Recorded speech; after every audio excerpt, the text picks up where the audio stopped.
Et bonjour, on est le 21 mai, vidéo 66. Alors dans cette vidéo, je vais vous donner plusieurs informations donc, qui ont un lien ensemble et qui ont un lien du coup avec le symbole maçonnique.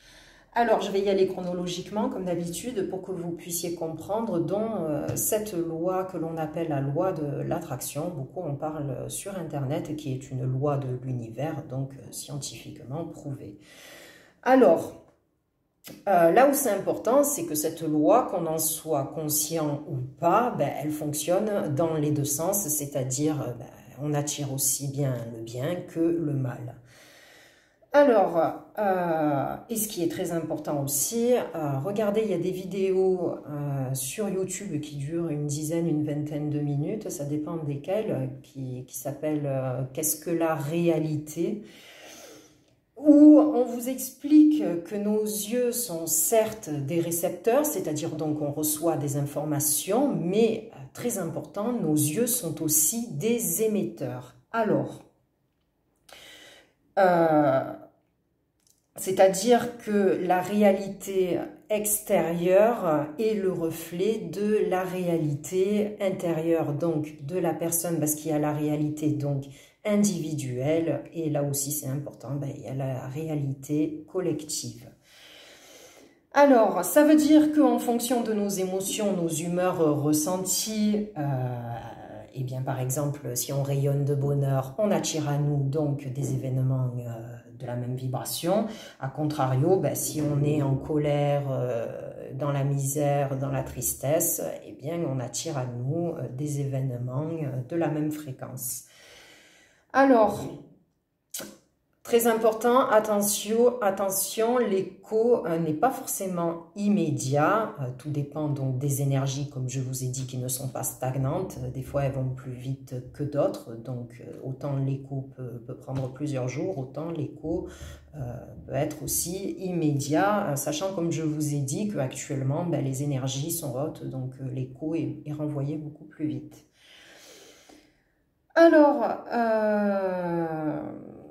autre chose importante donc qui n'est pas dite dans cette loi d'attraction ou dans les vidéos, donc nous créons notre réalité. Il faut savoir que les personnes qui sont nées un jour 7, donc le chiffre créateur, donc c'est-à-dire né un jour 7, mais aussi 16, né 6, 7 et le 25, sont des personnes qui créent beaucoup plus que les autres. Alors, je vais vous lire un passage vite fait d'un livre que j'ai lu qui est génial. Donc Samuel Stemmer, il connaît beaucoup de secrets des francs-maçons. En dedans, il y a un peu de tout, science, philosophie, spiritualité. Et ce qui est bien en plus, c'est qu'il se lit comme ça au hasard. Alors, et du coup, je vais vous lire le passage où lui, il explique en gros l'origine donc de cette loi de l'attraction liée donc au symbole maçonnique. Allez. En plus, j'aime bien lui, il explique bien plus spirituellement.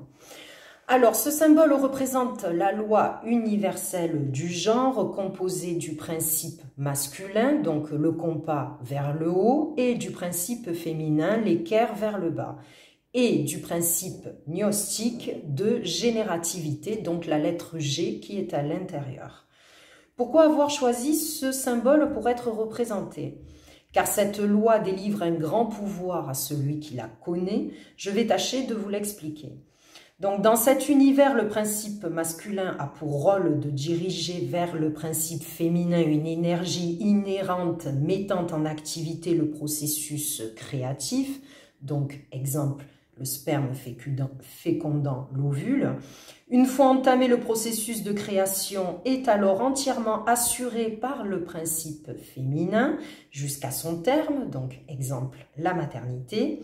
Si cela semble évident concernant la sexualité, peu de gens savent que la relation entre notre esprit et l'univers répond à la même règle et qu'il nous est possible de féconder la réalité.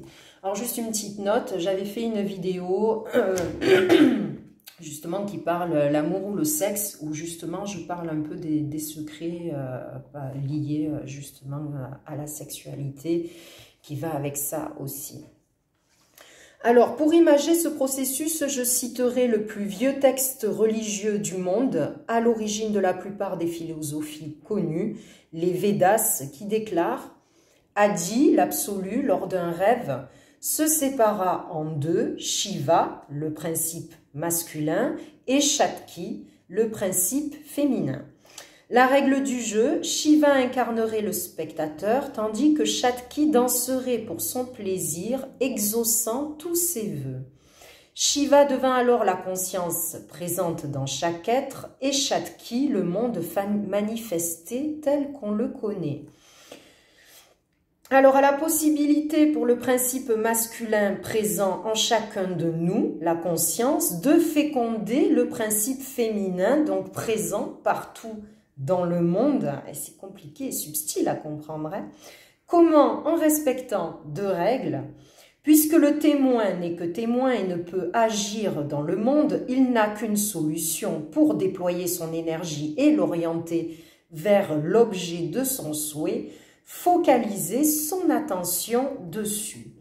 Puisqu'il ne peut y avoir de fécondation sans l'expulsion d'une énergie de jouissance, car rappelez-vous, Shakti danse pour le plaisir de Shiva et se fie donc à sa joie. Il nous faut donc jouir intensément, c'est-à-dire éprouver de la gratitude et du plaisir, comme si nous avions déjà obtenu tout ce que nous souhaitons. Donc là, c'est plus compliqué.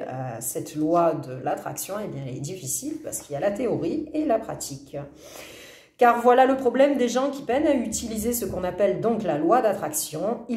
Ils ont beau focaliser toute leur attention sur ce qu'ils veulent et ils ne jouissent pas de leur plaisir, donc aucune fécondation n'est possible. Eh bien, on peut comprendre par exemple les personnes qui sont dans la misère, même qu'on connaît cette loi, on peut tenir 2-3 jours, mais voilà, à long terme, c'est pas si évident que ça.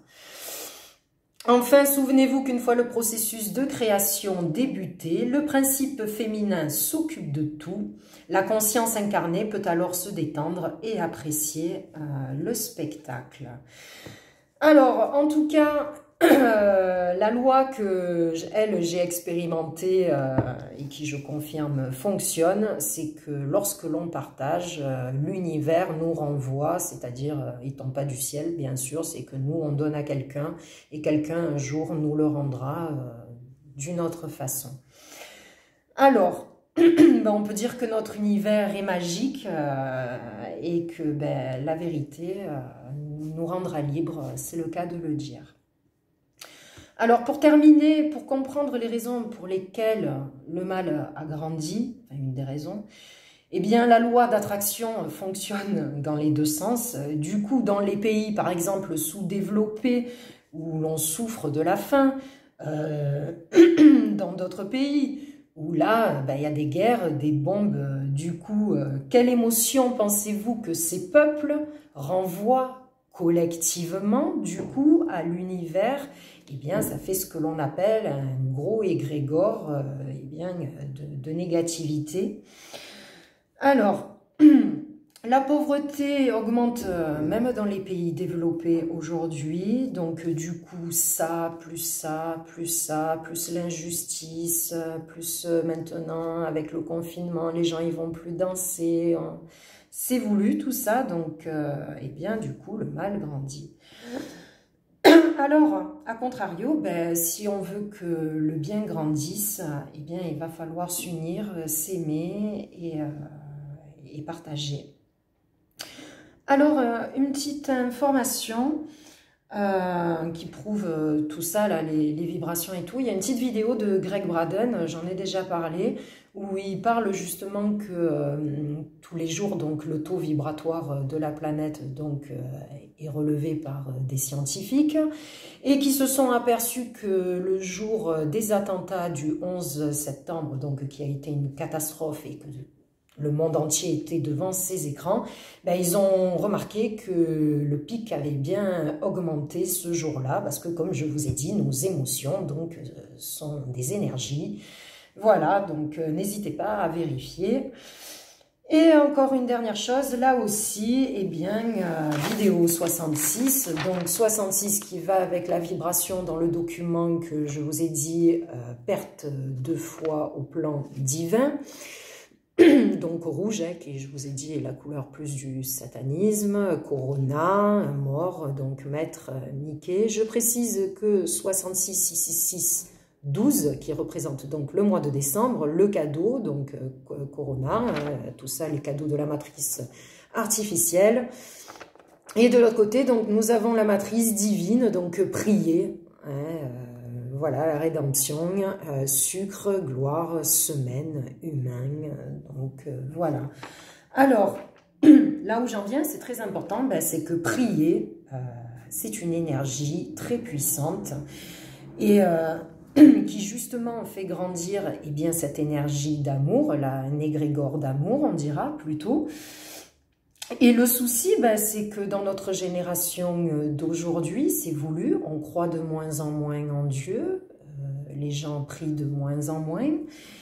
Et ce qu'on ne nous apprend pas, le truc c'est qu'on ne nous apprend pas, on ne nous dit pas qu'on peut avoir un éveil spirituel. Donc avant, si ça se savait, on envoyait les personnes à des couvents ou à l'église quand ils avaient des éveils spirituels.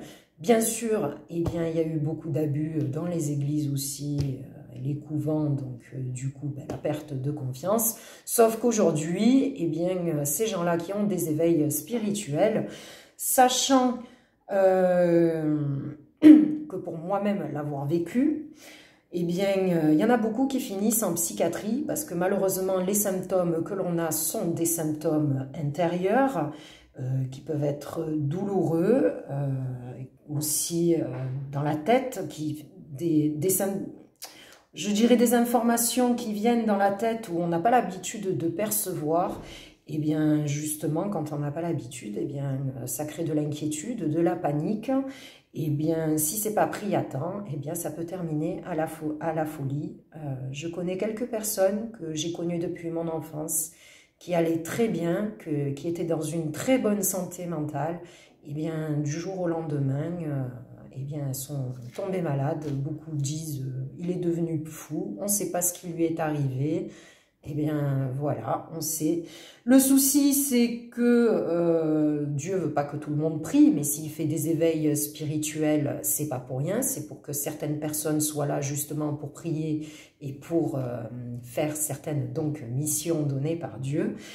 Et ben, du coup, ça veut dire que si les personnes se retrouvent en psychiatrie, ben, il y a de moins en moins de personnes qui prient. Et là, ça devient un gros problème. Alors, et ça devient triste aussi. En tout cas, je vous aime. Je remercie encore 1 million de fois les personnes qui me suivent, qui me soutiennent. Je vous aime. N'oubliez pas de faire tourner pour la vérité. Eh bien, je vous dis à la prochaine vidéo. Au revoir.